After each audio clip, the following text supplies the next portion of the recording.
What's up, everybody? Welcome. It's Friday night, 9 o'clock Central from the Forum. We got a show for you tonight. Preseason injuries are already coming at us. And what are we going to do? What moves are we going to make? High upside handcuffs. Here we go.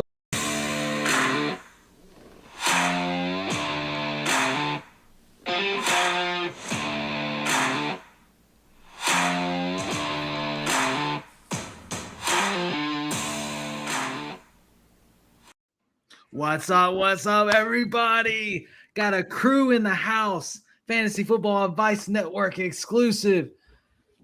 Pumped to have y'all tonight. And last night, we got our first dose. We've been itching for it. We were ready. We got the Lions. We got the Chargers. We saw Marion Hampton. We got a little bit of Isaac Tesla. What do you guys think about that Hall of Fame game last night? I'd be remiss if I wasn't the first one to speak on this, since now I am the biggest Tesla truther. But man, that was a game from him. And, I think you were saying it pre-show, Tyler, but, you got some people now clamoring that he's the next Puka Nacua. Who knows? We'll see. Everybody that watched the show, I've been trying to tell you to go ahead and get them in your dynasty rosters. Hopefully you did. The guy's got hands. What can I say? Got a couple people in the chat. Let's go FFAN from Lion Light Worship. Kevin in the house. Let's go. Michael. Good evening, fellas. What's up? What's up, Meatball? The Meatball. The guy. Glad you're in the show tonight. Amber. What's up, degenerates? Meatball. Look, Chris. We got to see Marion Hampton take a couple carries last night. Everybody was wondering if he was gonna get a work. If we were going to see if there was any explosiveness. What were your thoughts? Were you impressed? As impressed as you could be, I think. Limited touches. Very excited to see him. He's my RB2 of the class, like most people. I'm looking forward to him in the future. For me, it's more about just getting that taste of NFL football, letting football come back.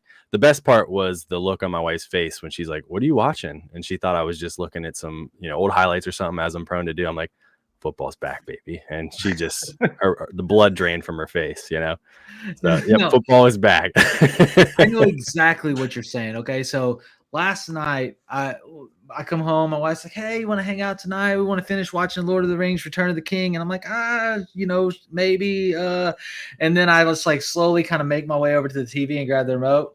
I go to YouTube TV and I pop it on, and she hears the NFL, the intro music, and she was like, "Football already? Ah!" And so, I checked out and started watching the game. I wanted to make sure I got the first half so I could see some of the players that we're hoping they're going to have immediate impact.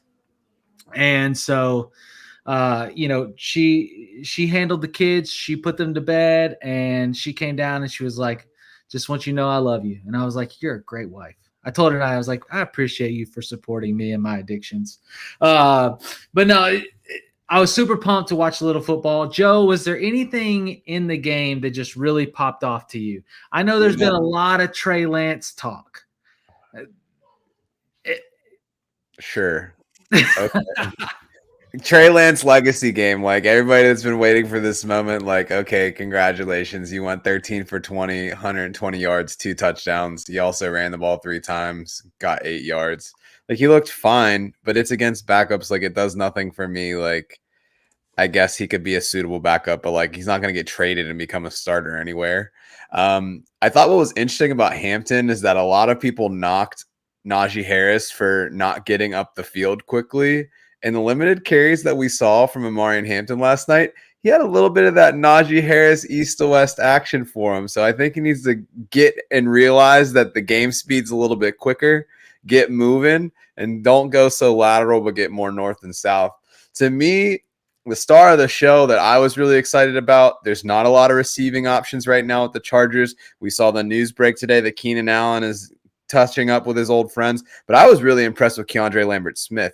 I mean, he looked really solid. He had the touchdown, only a couple targets, but when he had the ball, he flashed. So to me, that was the big kind of eye popper for me. Yeah, I loved it. Matthias in the chat, he got sacked by the idiot who fumbled the opening kickoff. That is true. That guy was like, he fumbled the opening kickoff, and I was like, It was that a guy's butt getting fumble cut. too, man. Like, come Yeah, on. yeah. It was like he's getting cut, and then he got the sack, and I was like, well, maybe he's got a shot now. But killer game, fun. Amari and Hampton definitely,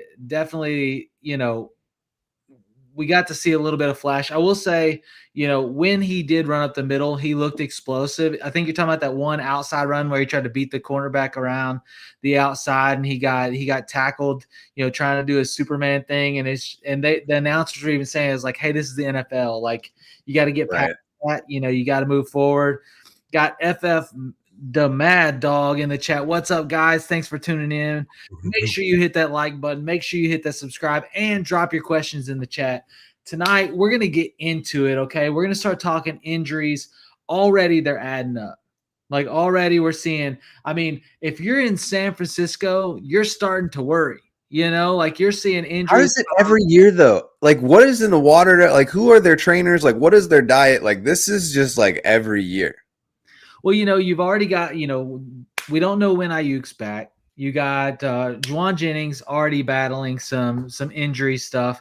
Ricky Pearsall is if here and then when. I think he's probably the best shot to actually play out of that wide receiver group.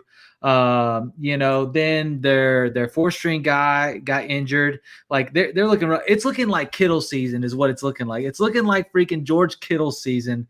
Chris, what's your thoughts, man? Is San Francisco, how are they getting? Are we going to see some Amari Cooper retire today, so he's not coming back to play for him? I was just wondering about him. I didn't hear that news. You're telling me this for the first time. Yeah, I'm excited for Juwan Jennings and Kittle. I have been a pretty strong naysayer of Pearsall in general, just because even in a best case scenario where everybody's healthy, he's healthy, he's like the 4th or 5th guy in the options, because McCaffrey's going to get a ton of touches. Kittle's going to get a ton of touches. Juwan Jennings was awesome last year, and all the advanced stats prove that he's an actual good receiver. So just because it was a little later in his career doesn't make it not happen, right? So he's a very talented wide receiver, and he's already got a rapport with Purdy, who himself is very undervalued. So when you're looking at all these things added together, it's like, is Ricky really worth where he's going in ADP right now?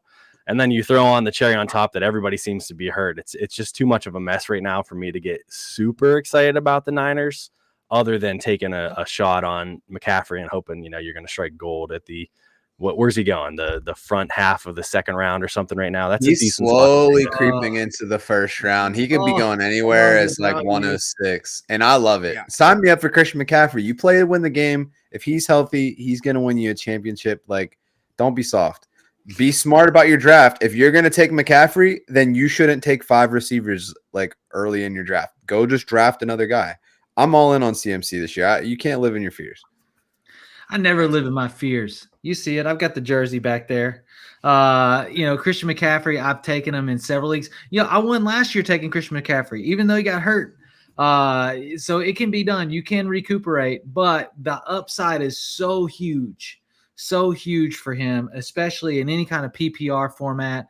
They're already down receivers. He's going to catch the ball. You look at the highlights that are coming out in tape, and he's catching the ball. It's not his, I mean, you get a little bit of him running, but mostly you're getting him catching the football.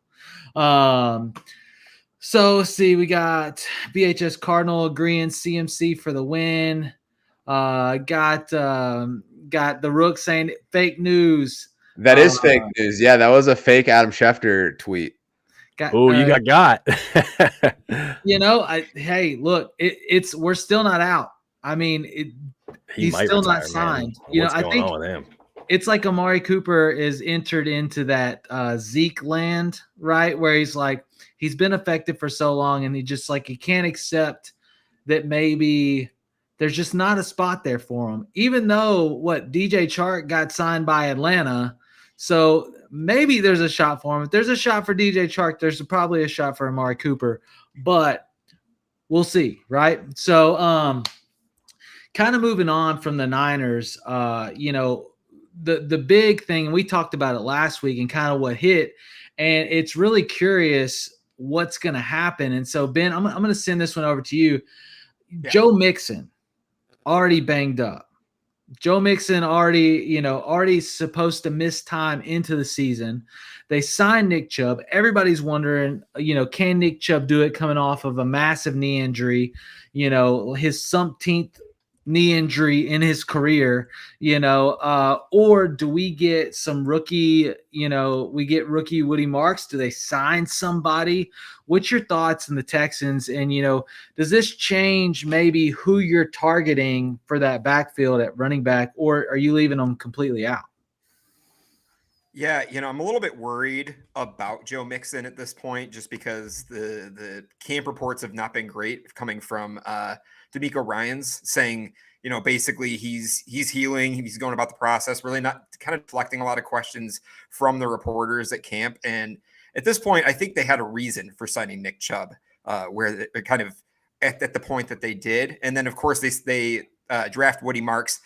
I predict, honestly, that I think Mixon's probably going to start the season on the PUP, probably going to miss at least 4 games, in my opinion. And then at some point, kind of come back into a committee with Nick Chubb and Woody Marks. I'm getting a little hate in the chat. Dynasty Dogs, how dare you leave out Dameon Pierce? Sorry, I left out the guy that is currently on the PUP, was placed on the PUP 9 days ago. Are we ever going to get, anything out of Dameon Pierce? Oh, the hype was so high in Dynasty. I hope you traded him when he had that, first little run. That one's probably out the window too. But it is interesting. I think you get one or the other. For me, I've taken several late grabs, late possibilities on Chubb. I think Chubb's still an athlete. He's still in the freaking gym squatting 500 pounds.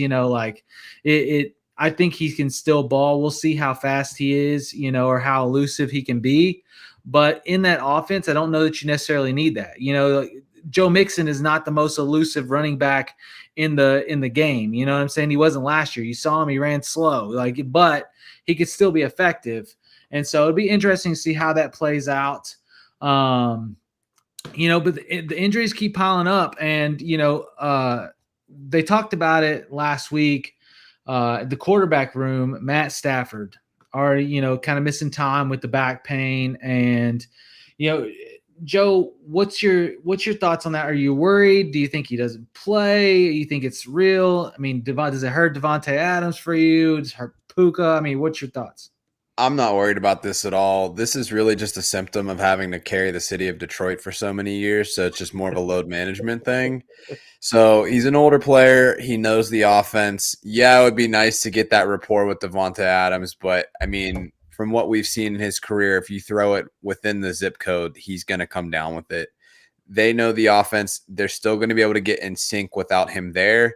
I have no worries about him starting week 1. If you're going after Stafford, it's going to be very late, if at all. I think he's somebody that probably goes undrafted in like a 12-team, like standard league.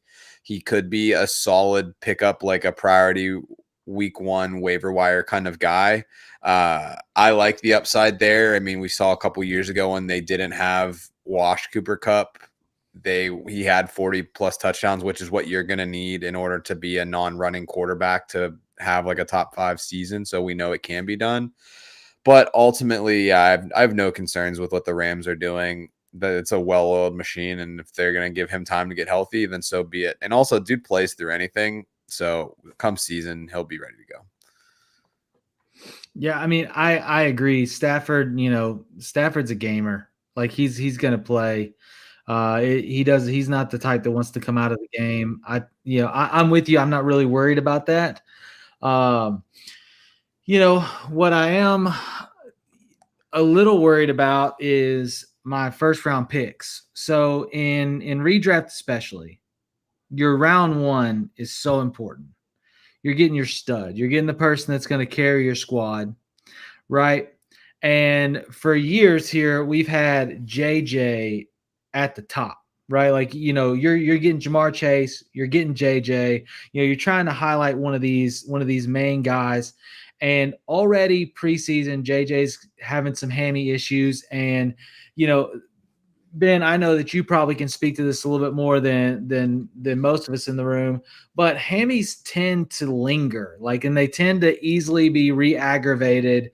And so you got JJ already dealing with a little bit of hammy issues. You've got JJ dealing with a sophomore quarterback, but really a rookie in essence, that he hasn't really got much field time yet due to his injury last year and him coming off injury. So does that make you in redraft? Are you staying away from Justin Jefferson, or is he still, despite all of it, enough of a value to risk it, or are you passing on him? I guess my issue is where he's getting taken in ADP is those first 4 picks, right? And at that point, you're taking the risk on an injury that he could re-aggravate that hamstring and flare it up. But just like Joe said earlier, when you're taking CMC, you're taking a shot, right? So I think if you really want to win leagues, you might have to look past a little bit of it with Justin Jefferson. He might be my first pick. I'd probably, be taking Jamar Chase, taking Bijan Robinson or Saquon Barkley where they're going. But probably at that 104 is where I feel a little bit safer with Justin Jefferson. So if you got, let's go through quick redraft round 1, right? You've got Jamar Chase, you've got Bijan, you've got Gibbs, you've got CMC, you've got Barkley, then you start to get into wide receivers. You got CD, you got Amon-Ra, you got Malik Neighbors, which Malik Neighbors is also dealing an injury of his own. But, in that slew of players, when we start naming those players, all of a sudden, in my mind at least, it seems like JJ starts moving towards the back of the first round. You got Meatball in the chat saying, I took JJ at 7, and then a few hours later, I hear about his hamstring issue and could have had Lamb. Just bad luck. And that's so now, are you passing on JJ and you're just going Lamb? Or are you even going as far as an Amon-Ra or a BTJ or somebody like that over him, just on the sheer possibility that there could be issues? And then somebody like BTJ finished at wide receiver 4 last year. Is there enough upside there to hence put him above somebody that could have an injury that lingers and makes him miss, let's see, 4 to 5 games this season? Right. I think the other thing with Jefferson is just that he carries a stable floor, right? When he plays, he is wide receiver 1, wide receiver 2 in the league. So, you have to take that risk. I think when you're talking about back end of the first, I think that's a great value for him. And at that point, I'm taking him over players like BTJ, Amon-Ra St. Brown, but not over the other guys. Yeah, I think I have him at the 106. The players that I would take ahead of him: Jamar Chase, Bijan, Jahmyr Gibbs, CeeDee Lamb, especially now with everything that's going on with Micah Parsons. That offense has no running game, and then they're going to have no defense. So the only thing that they're going to be able to do is throw the ball. When Dak is healthy, CD goes crazy. So to me, it's I am a known McCarthy hater, but I do love Kevin O'Connell. And if you look at what they did with random people off the street, what they did with Sam Darnold last year, they're a top 5 passing touchdown offense, consistently. And if they traded up to get this guy, then that's enough of a vote of confidence for me to not fade Justin Jefferson. People faded him last year, and it was unnecessary. He is probably the best pure receiver in the league. Stats aside, quarterback aside, he's number 1. So for me, it's I'm not going to let him fall over someone like a Amon-Ra, Puka, Malik Neighbors. They're great, but I still think that he's a player that can elevate, and that consistency is huge too. Dev giving you a little hate. Boo, Joe. Just boo. Look, this is part of the game, right? You've got to take your guys. You got to follow your narratives. And if you're worried, for me, I don't have any JJ shares this year.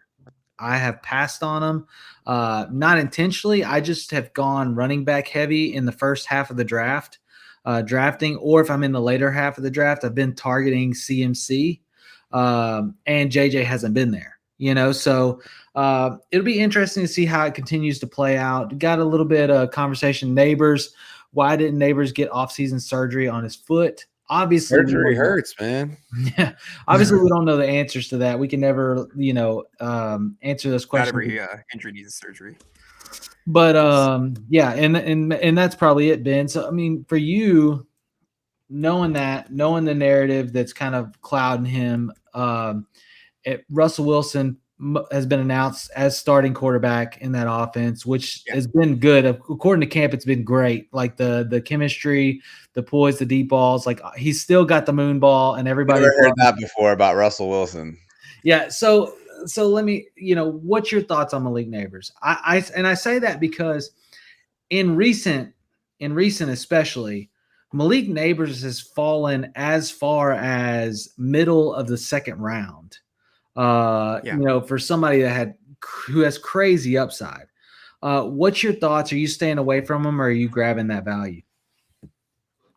I guess to clarify a little bit of like the injury issue is it's not his ankle or foot. It's not even the toe that's really been bothering him since college. It's his shoulder that he ended up hurting in practice. So, I think it's a little bit shorter term. I'm not worried about Neighbors in redraft or in dynasty. And honestly, I think Russell Wilson can support Malik Neighbors and give him the targets that he needs.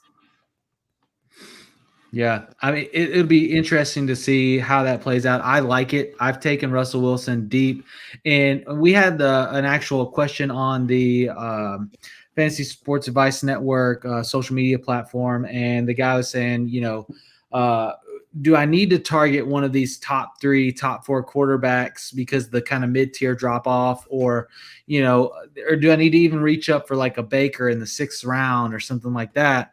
And my answer to him was, no, I don't mind if punting quarterback this year and taking somebody later.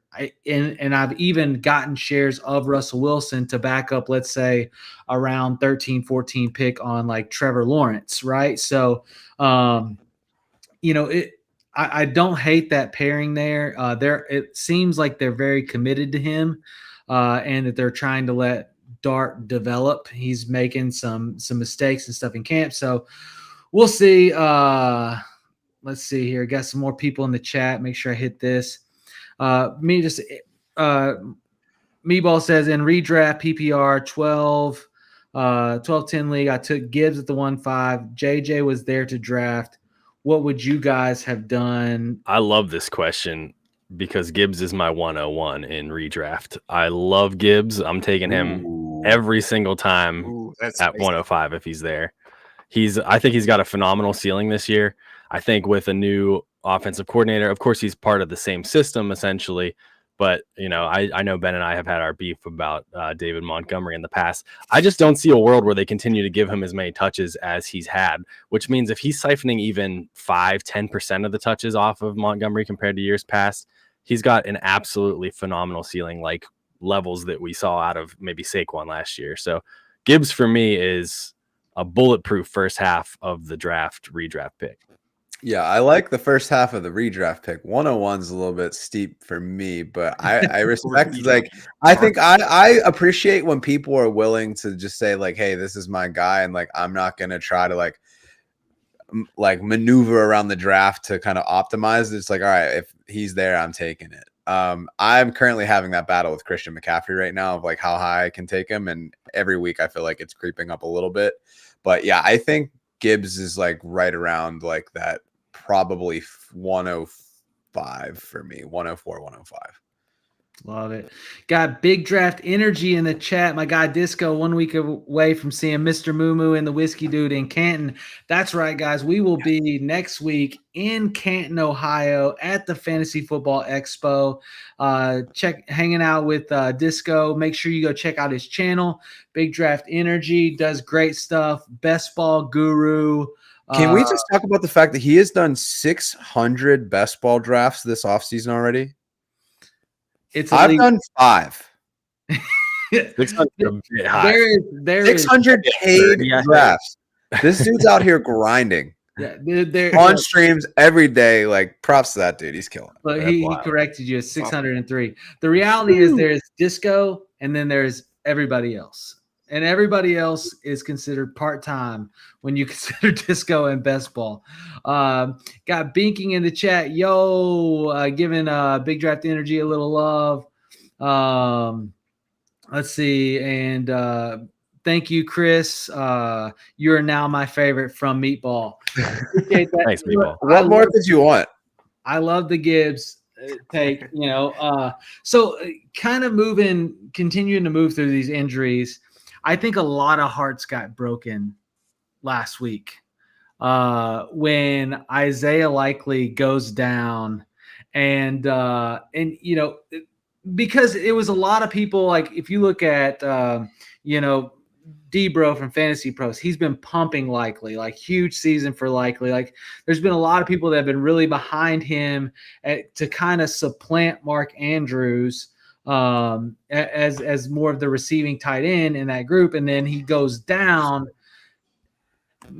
Obviously Mark Andrews ADP rises, but does that mean, what's the tight end move there? And then not only do you have the Ravens, then you have the Bills conundrum, right? You got Dawson Knox missing time. You got Dalton Kincaid dealing with knee soreness. What do we do from here at tight end? What's your thoughts, Chris? I think the Likely thing isn't a big issue long term, although I'm going to have to defer to Ben on injuries. I think when you have an opportunity like this where a guy is like maybe possibly going to miss week 1, that's just going to cause an ADP dip. That means that you can get him a little bit easier, which is a great thing. However, on the year, even prior to this injury, I don't like this because it's going to rise Mark Andrews' ADP a little bit. And I think he's been a stellar target where he's been going. Because when you look at how he finished the season, I know he had kind of a perceived bad year last year and, some of the playoff issues and yada, yada, yada. But he scored basically a touchdown in every game the second half of the year. So he's a guy who we have a known connection with an MVP. And he's now got an opportunity to take even more of those touches, especially early in the year from the tight end position. And he's most of their passing game, right? He's got to be the number 1 target. He's been the number 1 target in Baltimore for years. So I'm still hammering the heck out of Mark Andrews at that range. Otherwise, once it gets past Mark, I'm typically just like punting on tight end. Tight end is just such a weird position, man. If you're not grabbing one of the top 3 or 4 guys, you got to take your shots, but I'm happy to just let it ride and maybe pick guys up off of waivers during the season. Well, he's definitely getting some love in the chat. You got Dynasty is my life. He's Lamar's most reliable red zone threat outside of Henry. I think that shifts a little bit this year with the addition of D-Hop, who has been one of my late grab, put my stamp in the ground, whatever you want to call it. Lamar has not really had a go up and get it receiver. They can go get it in the corner. They can catch the big pass like over somebody.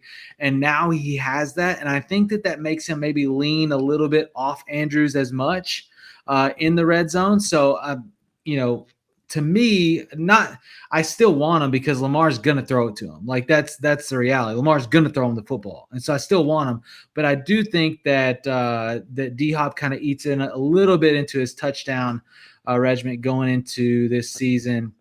I don't know, man. Everybody is forgetting the fact that Mark Andrews got into a car wreck like the day before the first game. Like he is the best value in where he's going in drafts right now. And I don't care what Isaiah Likely can do. I don't care what his speed rating is on Madden. Like that offense still runs through the run game and then it runs through Mark Andrews. I'm not worried about no D-Hop. People are going to overdraft Zay Flowers for the 100th year in a row.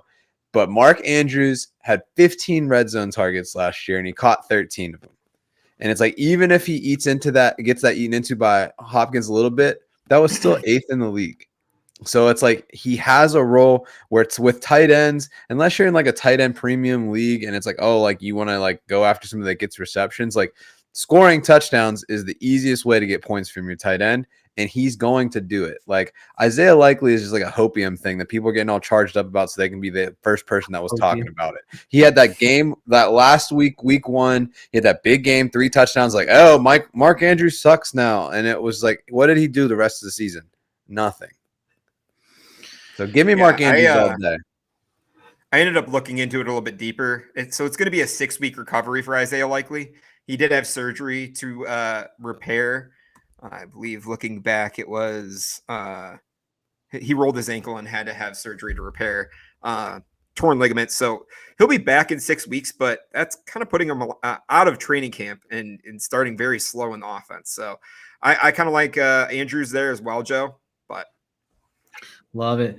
So Binking said the Expo must be some secret society stuff, huh? Laugh out loud. No, let me tell you, the Fantasy Football Expo is a killer event. It happens in Canton, Ohio every year. And, it's put on by Bob Lung and crew over there. I mean, it's drafting, parties, hanging out, analysts, content creators, fans. Just like if you needed, it's like, if you needed a weekend out, like it is a killer time. I'm actually, they have last minute tickets still available for that. I'm going to play a quick video, support the Fantasy Football Expo. Make sure you go check it out, thefantasyfootballexpo.com. You can still sign up. I'll be there. Joe will be there. Chris will be there. Ben will be there. And, Big Draft Energy will also be there. That's in the chat. So make sure you check that out. Here's that video.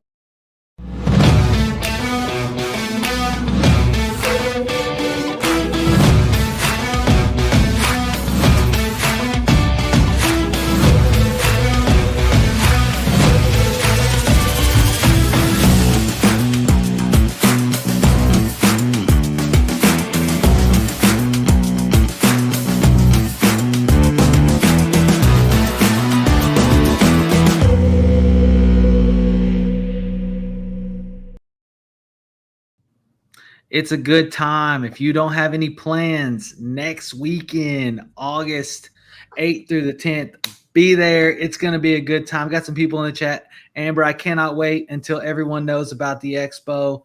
It's going to be a good time. Diane said looking to tear up from Herbie to Burrow right now for that quarterback deal. Let's see here. Make sure I hit everybody in the chat. All right, so moving on kind of from injuries, like obviously there's still more stuff that's going down. There's still, more injuries that are happening daily and we don't know how it's going to recoup. But obviously that changes kind of the narrative with our drafts, especially as you get into the later half of these drafts where you're targeting potential big upside players, right? You want to get somebody that has a high possibility of getting meaningful touches, right? Meaningful receptions that have the opportunity to work themselves significantly into the lineup. And, so you want to try to target one of those guys. And, for example, and I'll just kind of throw this out there. This week, Zach Moss was released from the Bengals, right? And so you got Chase Brown and then who? Tahj Brooks. Tahj Brooks, right? You got Tahj Brooks in that offense, and really that's it. So like for me, Chase Brown got a ton of touches last year, big workload. Can he handle that again? Does he get banged up? Does he get injured? And then if or when he does, who's the guy? And so Joe, I'll roll it over to you since you knew the name right off cuff. It's if you're in the end of your draft and you need to take a flyer on somebody, you want to grab a handcuff that you think, like people are taking Trey Benson, expecting James Conner to get hurt, right?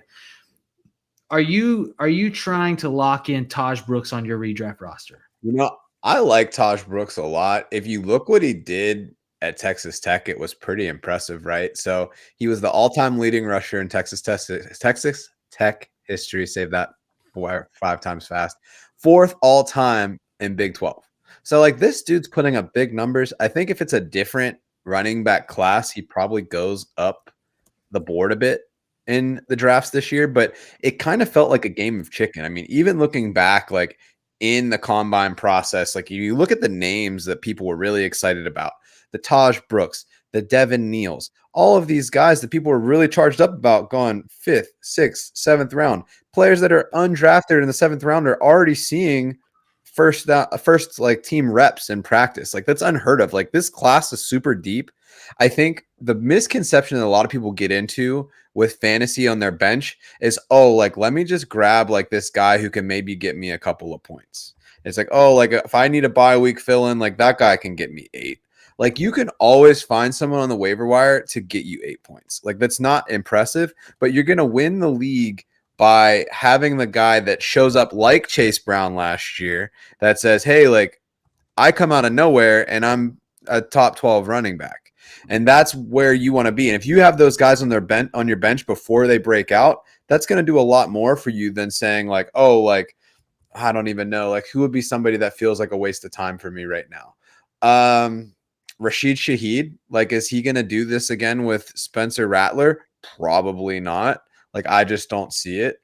Is Rashad Bateman, who's going in the 12th round, is he going to really do anything? Like, he'll have games that he scores touchdowns, but Lamar isn't going to pepper him with targets. So give me the upside guy. If the upside guy doesn't pan out, go find a different upside guy that you feel more passionate about. So I love the idea of going after somebody like Tahj Brooks. I think he does have a way to carve himself out just because how good he is.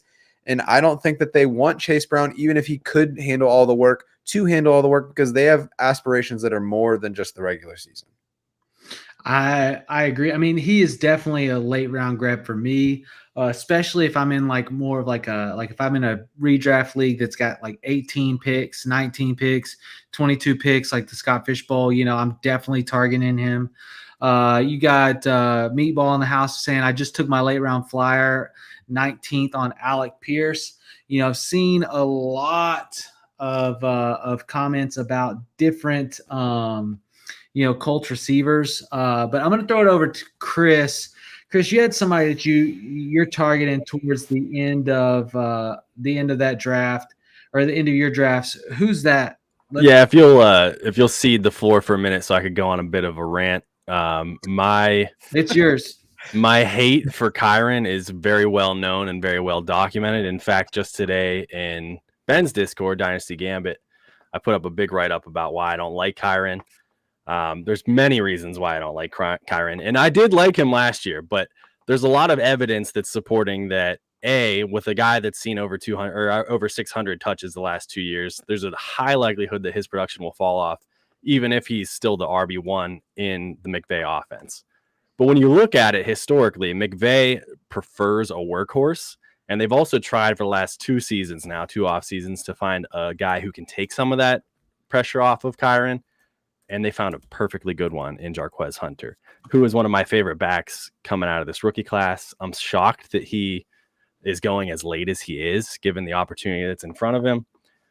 Let's look at his stats here. So we got a little bit fun analytics on him and some fun other little quirks about him too. Jarquez Hunter was the second best of this running back class in career explosive run rate at 18.9%. He was also the second best in a breakaway run at 10.2%. He was 4th among 31 running backs in this class in yards per carry. He was fourth in missed tackles forced per attempt. He was 4th in yards after contact per attempt. This is a really good running back that I feel like is flying under a lot of people's radars because he didn't get that flashy high-end draft capital. And knowing what we know about Kyren and how he's inefficient, how he's not really bringing anything to the table other than a ton of touches, and now he's got a little bit of a fumbling issue too. I think at the very least they're going to start to dial it back to where Jarquez is getting a ton of touches, if not the majority of touches by the end of the year, because we know that McVay wants his guys to get 75% or more of the touches. So from the moment that Jarquez, aka Baby Jark as I call him, is going to be getting RB1 status in Los Angeles, he's going to be an absolute league winner smash. I have a shockingly high amount of Jarquez Hunter in all formats, and I'm going to be grabbing him everywhere I can in redraft this year. You know, I love it. I haven't taken any Jarquez Hunter, but, I love the stats. I like the provisions. Binking in the chat, Kyren ain't no slouch. Good luck taking that man's job. I don't think the argument is necessarily that he takes his job. I think it's that, Kyren has had a significant amount of touches. And, you all hear about the curse of 300 and everything else, and, 2 years in a row, tons of touches. We could see injury. We could. And in that case, if you see injury, where do they turn? Like, where does LA go at the running back position? And so, in this thing where we're talking about, when you talk about your 16th, 17th, 18th pick in your draft, we're talking about guys that you're not leaning on, right? These are not guys that you're putting in your starting lineup day one, and it's a different route people take, right? So some people go in and they try to take guys that they think are going to provide meaningful mid-tier production. Like, they're looking for a receiver that's going to be mid-tier all season, may have a couple spike weeks. They're looking for these type of players. And then on the other side of it, there's people that go, okay, I got my starting lineup. I got my couple backups that I need. Now I'm targeting like people that I think second half of the season or later will have huge years, whether it's based on injury, whether it's based on, them overtaking and getting touches, everything. Like, that's your conversation. And so I understand the narrative that you're saying, Chris, and like, I would rather, instead of taking, somebody like a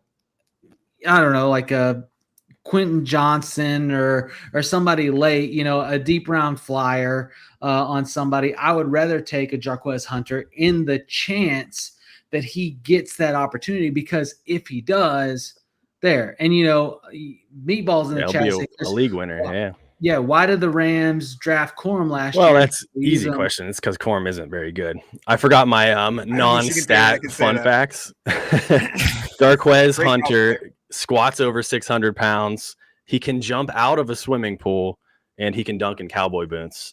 Love this guy. Just draft this guy. He's fun. He's going to win you a league. So, okay, I want to go over to Ben. Ben, who is your guy that you're like trying to grab? Your Jarquez Hunter, your Tahj Brooks, and it seems like we're living in running back land, and maybe that's because running backs tend to have the most injuries. I'm curious if you then go on to another running back or we get a different position, but who's your guy that you're grabbing? Oh, I'm staying running back, and there's been a lot of steam in the last couple of weeks for this guy all over camp news. And actually, Chris, I traded Jarquez Hunter straight up for this guy in Dynasty, Jacory Croskey-Merritt. And I am very excited. He is going to be the guy who, when you take him in the 15th or 16th round, and that running back room is wide open on a playoff team with Jaden Daniels standing next to you, give me JCM all day. Oh, so you got Eckler, you got Brian Robinson Jr. Why can't they do it? Like, what makes JCM the electric player that's going to surpass them? Or are you like leaning into the injury dynamic? Like, where does the narrative kind of grab for you? Maybe it's the hopium behind Brian Robinson just getting pushed to the side. Like, there's that hopium. I think again. Never heard this word before, but it's presented itself twice on tonight's show. Bring on the hopium. It tastes so good, bro. Hopium is delicious. It does. And it's legal everywhere. You got Go Yachty in the chat. Oh, baby, JCM, excited about it. Maybe I'm just a dynasty head. I think that's where it comes down to, man. We're talking redraft right now, and it's hard for me to change out of that dynasty landscape. Look, it's okay. There's a world out here for dynasty too. It's just the reality is there's a lot of people trying to win this year, and whether it be redraft, dynasty, sure, but like in this year, does JCM get you over the hump at the end of the season? And if you're saying that, yeah, we're going to look at a beat up Brian Robinson Jr., or we're going to look at a beat up Eckler, then yeah, there's a narrative there for that to happen. And, you got Meatball on your side in the chat saying JCM is a still deep stash. So that's what we're talking about. We're talking about people that you want to grab, you want to put in your back pocket for the second half of the season and watch them do their thing. I'm also looking in the chat here, and I'm seeing a little bit of love for JCM. He had a breakout year at New Mexico before, and as Godiati points it out, like he lost the year of eligibility when he transferred to Arizona and didn't get a chance to showcase what he could do. And then at the East-West Shrine Bowl, then was able to show everybody, okay, he could probably actually be relevant in the NFL. Look, I'm here for it. I will tell you this in Dynasty. Now I'm wondering if I need to go trade my Brian Robinson Jr. shares if I haven't already, which I actually have a trade on the table. In a one quarterback league, I've been offered Lamar Jackson for now. My current starter is Kyler Murray, so I'm not sure it's enough of an upgrade, but Lamar Jackson for Brian Robinson Jr. and Emeka Egbuka, and I just cannot pull the trigger on it yet. I'm sorry. Do it.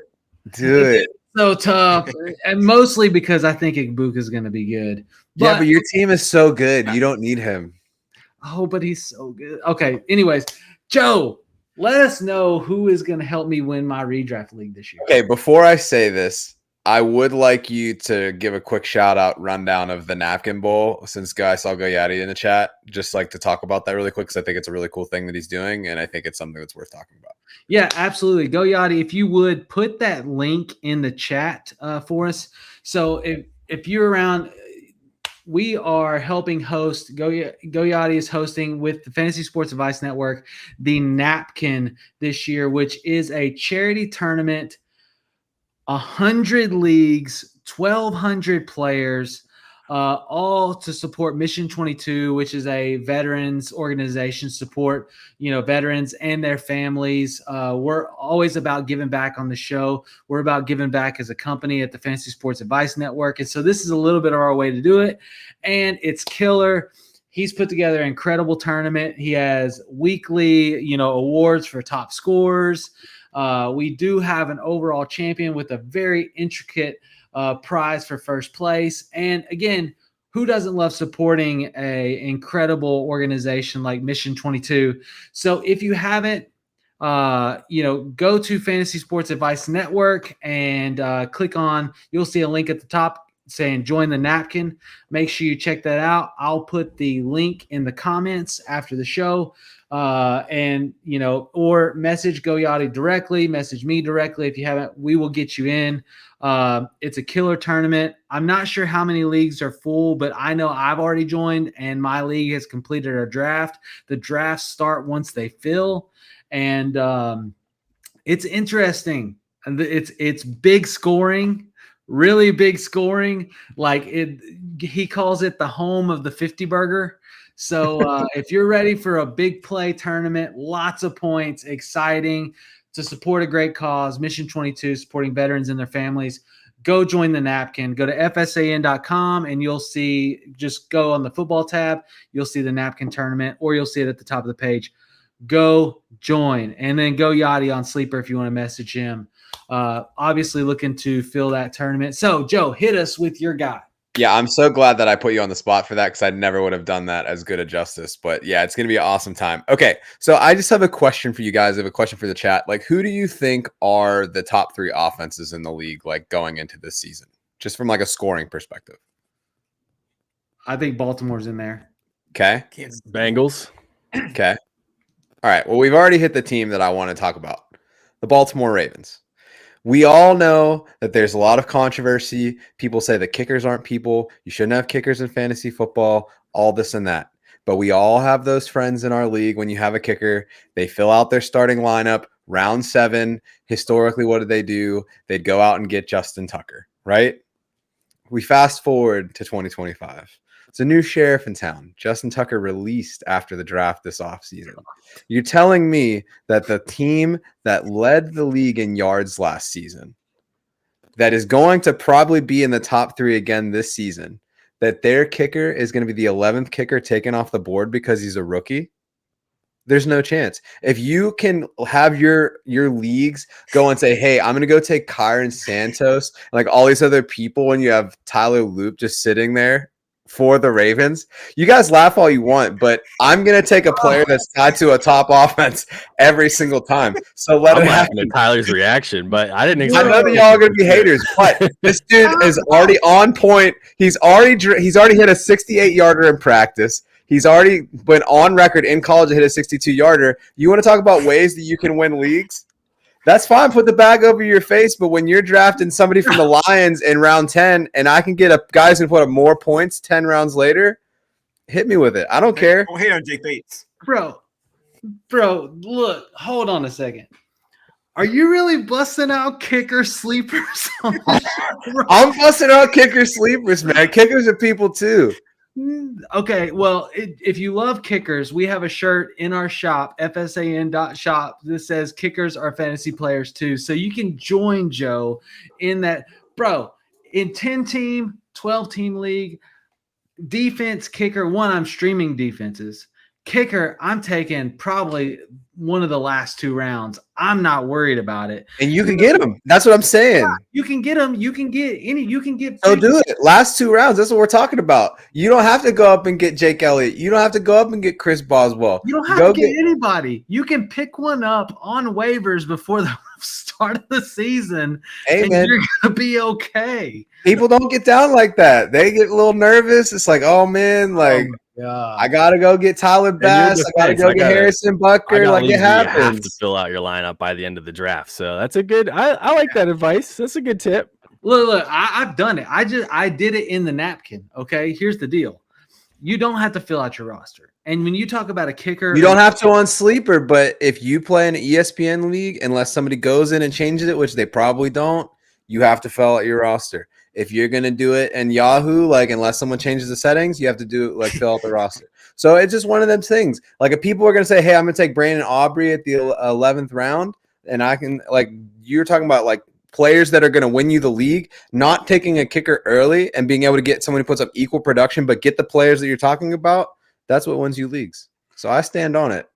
Look, that's fine. For me, I mean, there's so many players that you can get late that, you know, you can get freaking the Texans kicker who was like, what, number 4 overall last year, and he'll probably still be there. His ADP is super low. Their offense is going to move the football. They also are in that realm of like, you know, high end. Shoot, I'll even go and take my guy for the Jaguars and give him a shot because I think Jacksonville's going to move the football this season, and he's good for 50 or from the 50 regularly. So I mean, I agree. And here's the thing, and this is where I think you're getting at. And Meatball said Aubrey went so early in a draft that I'm done tonight. I think he was like 12th or 13th round. There is the hype. Look, Fairborn is a weapon. Exactly. Texans. You know, there is a world where people are reaching. I've seen Aubrey go like 6 rounds before the end. That's what I'm saying. Like, don't do that. Don't have to do that. Don't. And so I appreciate your point there. I told y'all you were gonna laugh. Yeah, but look, when you said that, I was expecting like a third, like you know, a wide receiver that nobody was thinking about, you know, or saying somehow Quentin Johnston and all the narratives are going to be true, and he's really going to be the truth this year. I'm just saying. I didn't expect the kicker, but you know, we got to good points through it. So I'm here.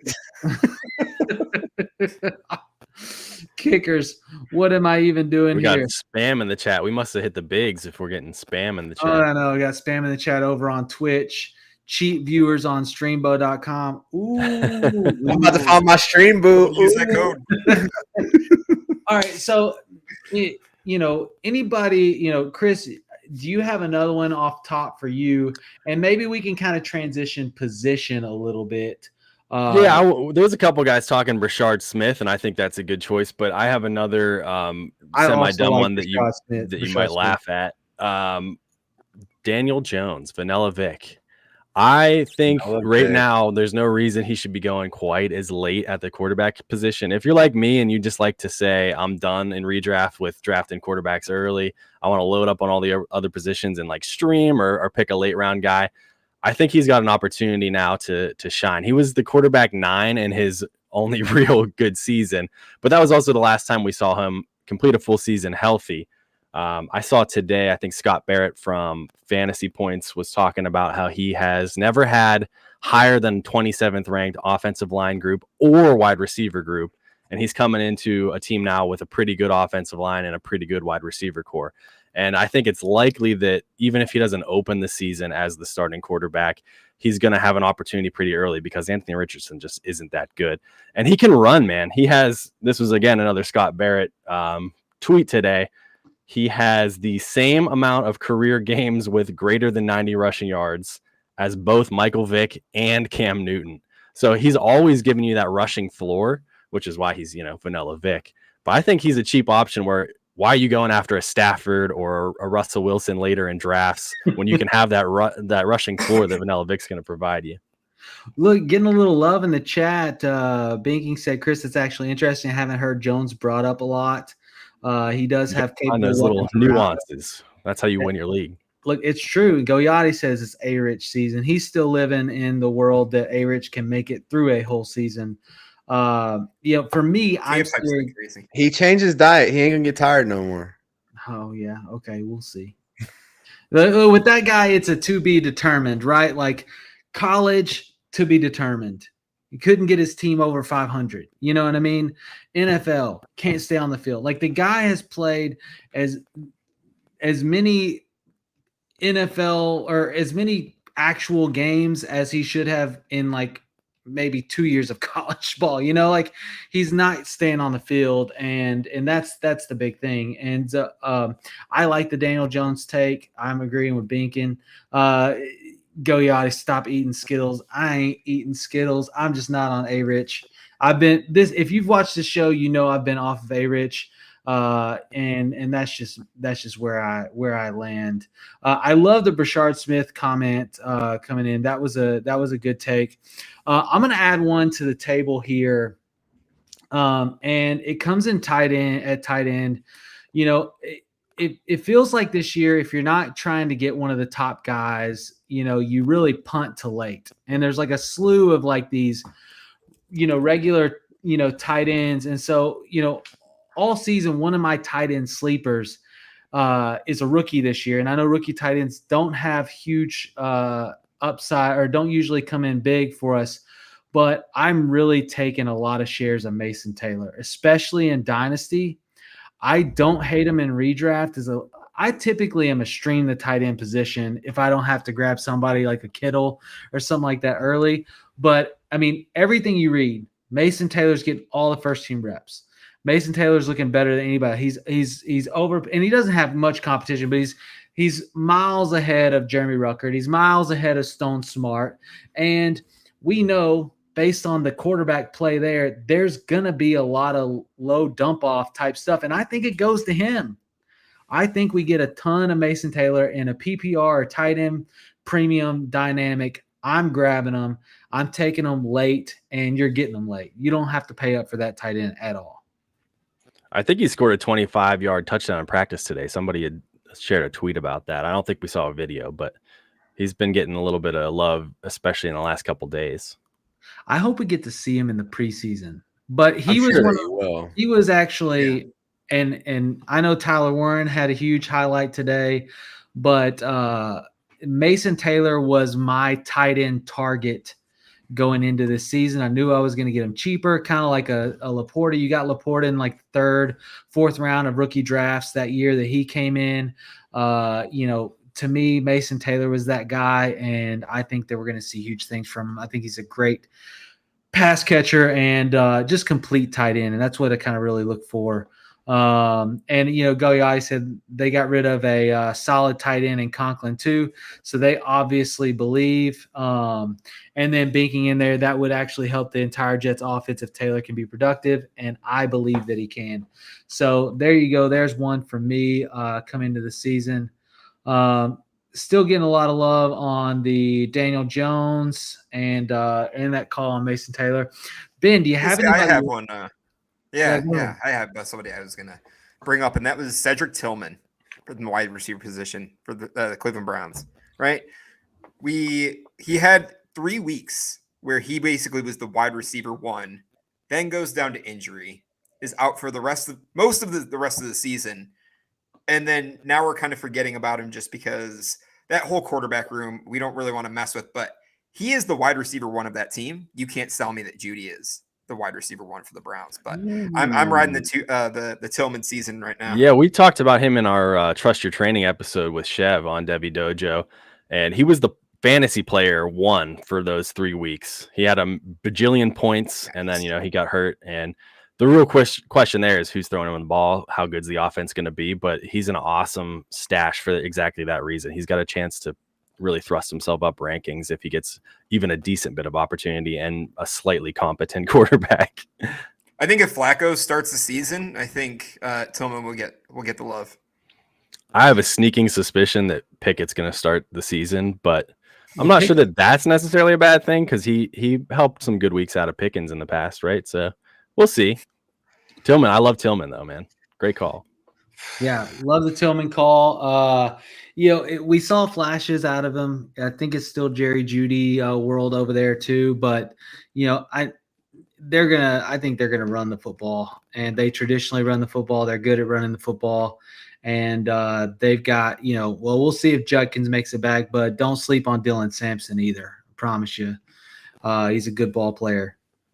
Joe, you got one more to kind of close us out. A little bit of heat. I got another kicker. No, I'm just kidding. Defense, go.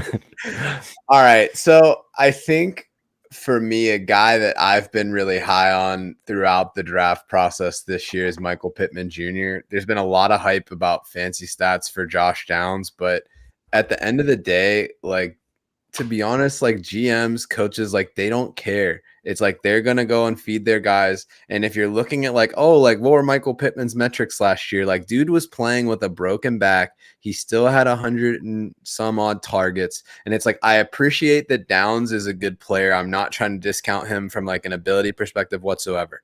But when Pittman was out, if we think that Josh Downs is going to step up in the way that he does, why didn't Josh Downs take the outside snaps when Pittman was hurt?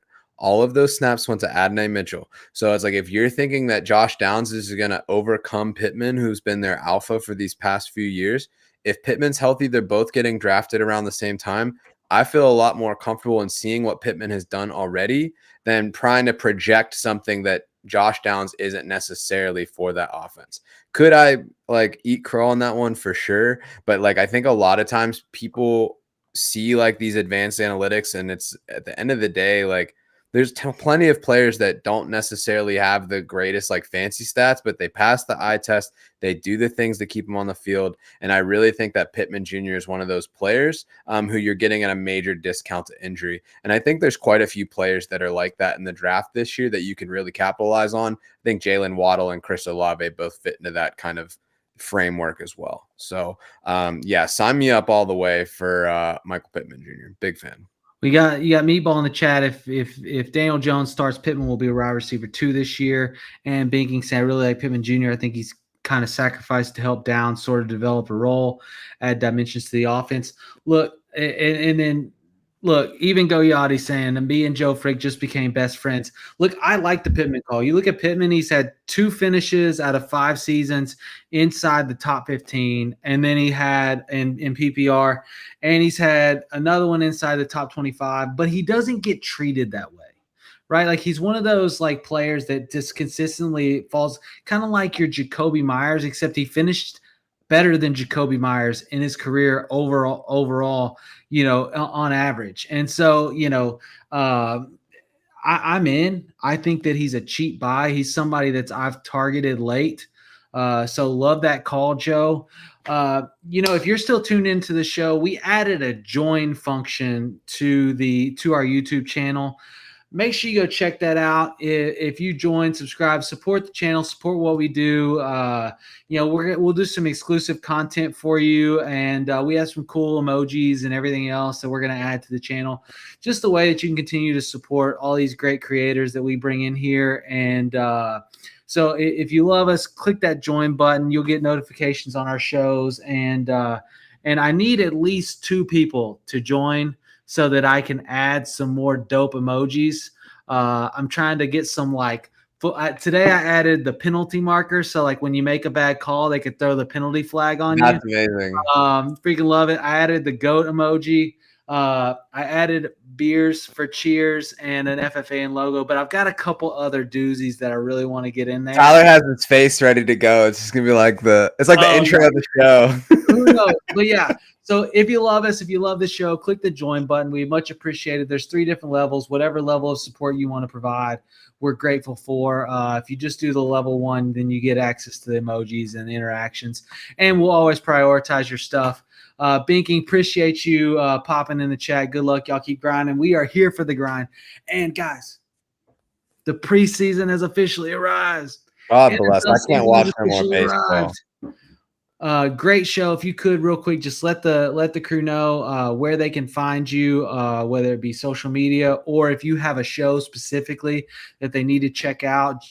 Joe, you're always here, so we'll go to Ben and then to Chris. Ben, let them know where they can find your content. Absolutely. You can find us at the Dynasty Gambit with my co-host Austin. You can find me on X at Dynasty Big Mac FF. And then just honestly tune into all our stuff. DM me, whatever. I can get you connected. Awesome. Chris? Yeah, you can find me on the Devi Dojo on our Grindhouse YouTube channel and anywhere that you find podcasts. In our YouTube descriptions, there's links to our Discord where we are always talking Devi and talking all sorts of ball with our fans. And as you can see in the corner there, I am at Chris the Cardman on Twitter. Hey, appreciate you guys always being here for us. It's every week, 9 o'clock Central from the forum. Joe, looking forward to playing some golf with you next week, buddy. Hey, man, you can find me at George's. If you need a beer, if you need a drink, if you need a friend, come find me. We'll have a great time at the Expo. And, yeah, let's get after it. Me and Tyler are going to have a 18 under next week. Oh, man, that's the dream, right? I'm glad it's a scramble. Appreciate y'all tuning in. We'll see you next week from the forum, 9 o'clock Central. Appreciate you. Out. We are here. We are here. FantasySportsAdvice.com, offering the best fantasy sports social media platform. Why join endless Discord communities or the trolls of Reddit? Fantasy Sports Advice is a community designed to help you win with 24/7 support. Go to FantasySportsAdvice.com and become a pro member for unlimited access. Again, go to FantasySportsAdvice.com.